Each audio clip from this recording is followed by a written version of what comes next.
Recursion is a very powerful concept that is when a function can call itself.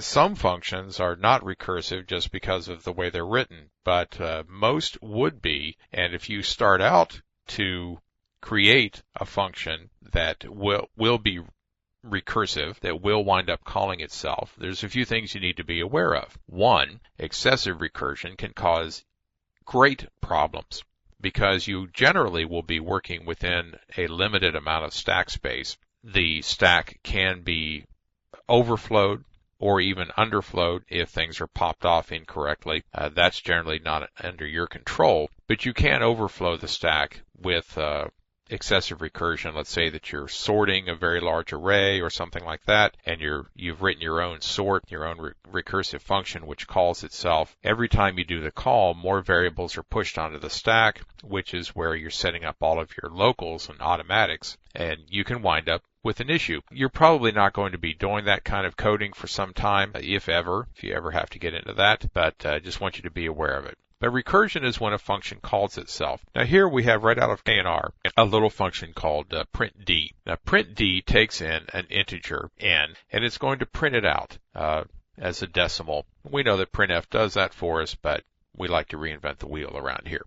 Here's what printd is going to do with this integer that it gets in. If the integer is negative, if the number that it's being asked to print is less than 0, the first thing we'll do is stick out a negative, a minus sign. And then we will flip n. We will say that n equals negative n, which will flip it over to a positive. Now we get out of that if, and now we start working on a positive number. If it was not negative, of course, we hit down into here. If n divided by 10 has a whole value here, in other words, the n is larger than 10, and it's over in the tens place, or hundreds, or thousands, it's a larger number, then we're going to call ourselves. We will call ourselves with n divided by 10 and get that number down smaller. If the number is 1, 2, 3, and 4, it's too large for us to print one character at a time, so we divide it by 10 and call ourselves again.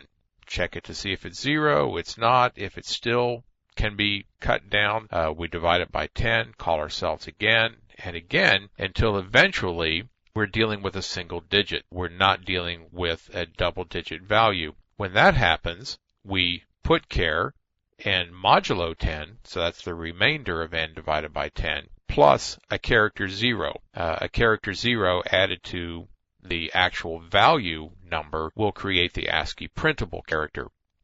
So we put out the printable character, and then we return from printd. Well, if there were multiple printds calling each other, when we return from printd, we actually return to here, the next statement after the last time we called printd. And this put char will then be performed, which is the next digit in, say, 1, 2, 3, 4. We would have printed out the 1, and now we print the 2, and then we'll exit here, come back into the next statement after the call for the number 3, exit, the number 4 will be printed, and then finally we will wind our way back out of this recursive set of steps and leave printd entirely. But that is recursion, and recursion is a function turning in on itself, calling itself repeatedly, and it's a good thing to remember that you don't want excessive recursion.